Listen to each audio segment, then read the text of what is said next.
Hello class 12। आप लोगों का एग्ज़ाम चल रहा है और एग्ज़ाम कैसा जा रहा है आप लोग कमेंट करके मुझे बताइए। कौन सा पेपर कठिन लग रहा है और कौन सा पेपर अच्छे से गया है।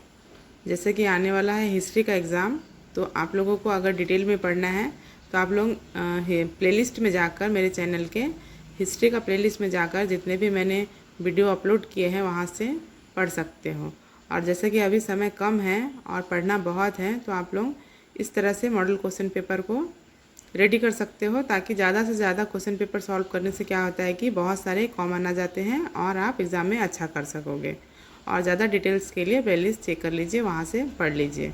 चलिए समय ज़्यादा न लगाते हुए वीडियो की शुरुआत करते हैं। पहला प्रश्न है, चोल राजाओं की उपाधि क्या थी? इसका आंसर होगा ऑप्शन घ, पांड्य कुलाशिनी। इसके आगे है दूसरा नंबर प्रश्न, चोल राजा में निम्न स्तर के कर्मचारियों को क्या कहा जाता है? इसका आंसर होगा ऑप्शन घ, सिरुद्दनम। इसके आगे है तीसरा नंबर, भारत में सल्तनत शासन की शुरुआत कब हुई? आंसर होगा ऑप्शन क, 1206 ईस्वी। इसके आगे है सल्तनत काल में बरीद ए ममलिक के नाम से क्या जाना जाता था? आंसर है ऑप्शन ग, सैन्य विभाग। इसके आगे है मुगल प्रशासन में मुख्य न्यायाधीश को क्या कहा जाता था? आंसर है ऑप्शन ग, वकील।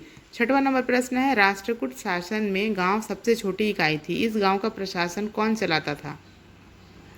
आंसर है ऑप्शन ख, ग्राम महोत्तर। इसके आगे है सातवां नंबर, स्तंभों का मिलान कीजिए। स्तंभ, पहले स्तंभ को दूसरे स्तंभ से मिलाना है, जो कि हमारे विकल्प में क में मिलेगा आंसर।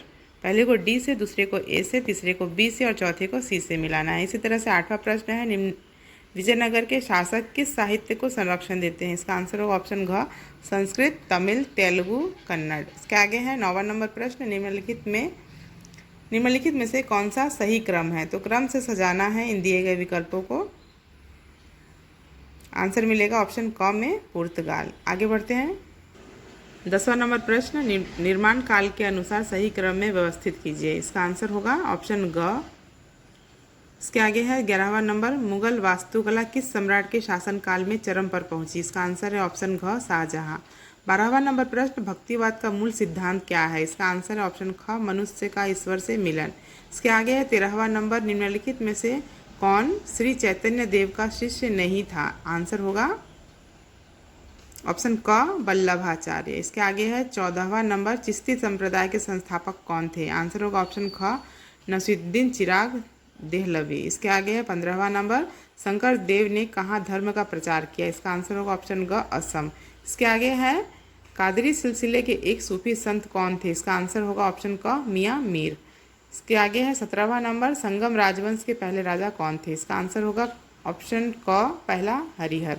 इसके आगे है 18वां नंबर प्रश्न, विजयनगर के शासकों द्वारा संरक्षण प्राप्त साहित्य था? आंसर है ऑप्शन घ, संस्कृत, तमिल, तेलुगु और कन्नड़। इसके आगे है 19वां नंबर, अभिकथन है बहमन शाह एक कुशल योद्धा था, कारण है बहमन शाह गोवा, बिदर, कोल्हापुर, दाभोल और तेलंगाना जीता। इन दिए गए विकल्पों में आंसर मिलेगा ऑप्शन क में, ए और आर दोनों सही है और आर ए की सही व्याख्या करता है। 20वां नंबर प्रश्न, स्तंभों का मिलान कीजिए। दिया गया है स्तंभ 1 और स्तंभ 2, इन दोनों को मिलाना है। मिलाकर जो आंसर होगा वो मिलेगा हमें विकल्प नंबर क में।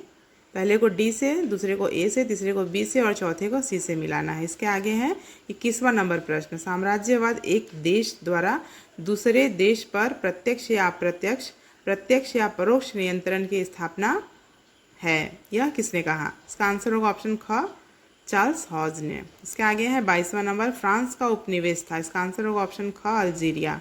इसके आगे 23वां नंबर प्रश्न, स्तंभों का मिलान कीजिए। स्तंभ 1 को स्तंभ दूसरे से मिलाना है। आंसर मिलेगा ऑप्शन घ में, पहले को सी से, दूसरे को ए से, तीसरे को डी से और चौथे को बी से मिलाना है। 24वां नंबर है, सही क्रम लिखे। तो सही क्रम से नहीं दिया गया है, इसे हमें व्यवस्थित रूप से क्रम से सजाना है। तो क्रम मिलेगा हमें ऑप्शन ख में, समुद्री अभियान, उसके बाद उपनिवेश स्थापना, उसके बाद साम्राज्यवाद की शुरुआत। आगे बढ़ते हैं। 25वां नंबर प्रश्न, अंधेरा महाद्वीप किसे कहा जाता है? इसका आंसर होगा ऑप्शन ग, अफ्रीका महाद्वीप को। 26वां नंबर प्रश्न है, इंटरनल कॉर्निलिज्म पुस्तक किसने लिखी है? इसका आंसर होगा ऑप्शन घ, माइकल हैचर ने। 27वां नंबर प्रश्न है, फ्रांसीसी ईस्ट इंडिया कंपनी के संस्थापक कौन थे? इसका आंसर होगा ऑप्शन ख, जिन बिस्टिस कॉलबर्ट। इसके आगे है 28वां नंबर, बंगाल का अंतिम स्वतंत्र नवाब कौन था? आंसर होगा ऑप्शन ख सिराजुद्दौला। इसके आगे है 29वां नंबर प्रश्न, बंगाल में 76 का अकाल किस वर्ष हुआ था? इसका आंसर होगा ऑप्शन क 1770 ईस्वी। 30वां नंबर है, अमीनी आयोग किसने गठित किया? इसका आंसर होगा ऑप्शन क वॉरेन हेस्टिंग्स। इसके आगे है 31वां नंबर, कॉर्नवालिस कोड कब संकलित किया गया था? इसका आंसर होगा ऑप्शन क 1793 ईस्वी। इसके आगे है 32वां नंबर क्वेश्चन, स्थायी बंदोबस्त किसने शुरू किया था? इसका आंसर मिलेगा ऑप्शन ख में लॉर्ड कॉर्नवालिस। इसके आगे है 33वां नंबर, स्तंभों का मिलान कीजिए। स्तंभ एक को स्तंभ दूसरे से मिलाना है। आंसर होगा ऑप्शन घ, पहले को ए से, दूसरे को बी से, तीसरे को डी से और चौथे को सी से मिलाना है। 34वां नंबर प्रश्न है, अभिकथन है, ब्रिटिश प्रधानमंत्री लॉर्ड नॉर्थ के कार्यकाल में ब्रिटिश संसद ने 1773 ईस्वी में विनियमन अधिनियम पारित किया। कारण है, ब्रिटेन भारत में अंग्रेजी ईस्ट इंडिया कंपनी के कार्यों पर कुछ नियंत्रण स्थापित करना चाहता था। तो इन दिए गए विकल्प में आंसर है ऑप्शन क, ए और आर दोनों सही है और आर ए की सही व्याख्या करते हैं। आगे बढ़ते हैं 35वां नंबर प्रश्न, भारत में पहली कपड़ा मिल कब स्थापित की गई थी? इसका आंसर होगा ऑप्शन क 1853 ईस्वी। 36वां नंबर प्रश्न है, जलपाईगुड़ी चाय कंपनी के संस्थापक कौन थे? आंसर है ऑप्शन ग जयचंद सान्याल। इसके आगे है 37वां नंबर, सही विकल्प का चयन करें। अभिकथन है, 19वीं शताब्दी के उत्तरार्ध से भारतीयों की पहल से इस देश में कपड़ा उद्योग में सबसे अधिक प्रगति देखी गई। इसकी व्याख्या है, इसके परिणाम स्वरूप भारत में कपड़ा उद्योगों का विऔद्योगीकरण हुआ। विकल्प दिए गए हैं, आंसर मिलेगा घ, ए सही है लेकिन आर गलत है। इसके आगे है 38वां नंबर प्रश्न, ब्रिटिश उद्योगपति और भारत के अंग्रेज व्यापारी भारतीय स्वामित्व में इस देश में आधुनिक उद्योग स्थापित करने के पक्ष में नहीं थे उनके अनुसार। आंसर होगा ऑप्शन ख, इससे भारत का बाजार और कच्चा माल उनके हाथ से निकल जाएगा। इसके आगे है 39वां नंबर, असम के जंगल में सबसे पहले चाय के पौधे की खोज किसने की? आंसर है ऑप्शन क रॉबर्ट बरूस ने। 40वां नंबर है, इंडियन माइनिंग फेडरेशन की स्थापना कब हुई? इसका आंसर होगा ऑप्शन क 1913 ईस्वी। तो बच्चों, यह खत्म होता है मॉडल क्वेश्चन पेपर, और आप लोग कमेंट करेंगे तो मैं इसके आगे भी देने की कोशिश करूँगी। जैसे कि हिस्ट्री का एग्ज़ाम, अब नेक्स्ट हिस्ट्री का ही एग्ज़ाम है, तो आप लोग अच्छे से दीजिए, और कोई समस्या आती है तो कमेंट के ज़रिए पूछ सकते हो। तो अपना बहुत ध्यान रखिए, एग्ज़ाम बहुत नज़दीक है हिस्ट्री का, तो अच्छे से पढ़ लीजिए।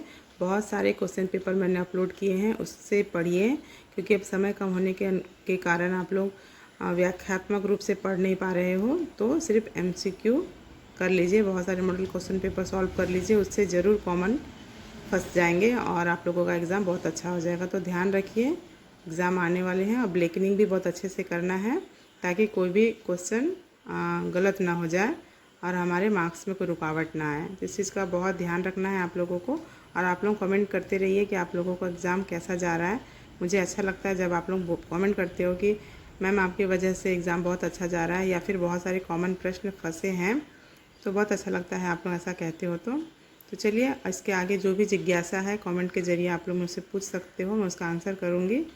मिलते हैं अगले वीडियो में, धन्यवाद।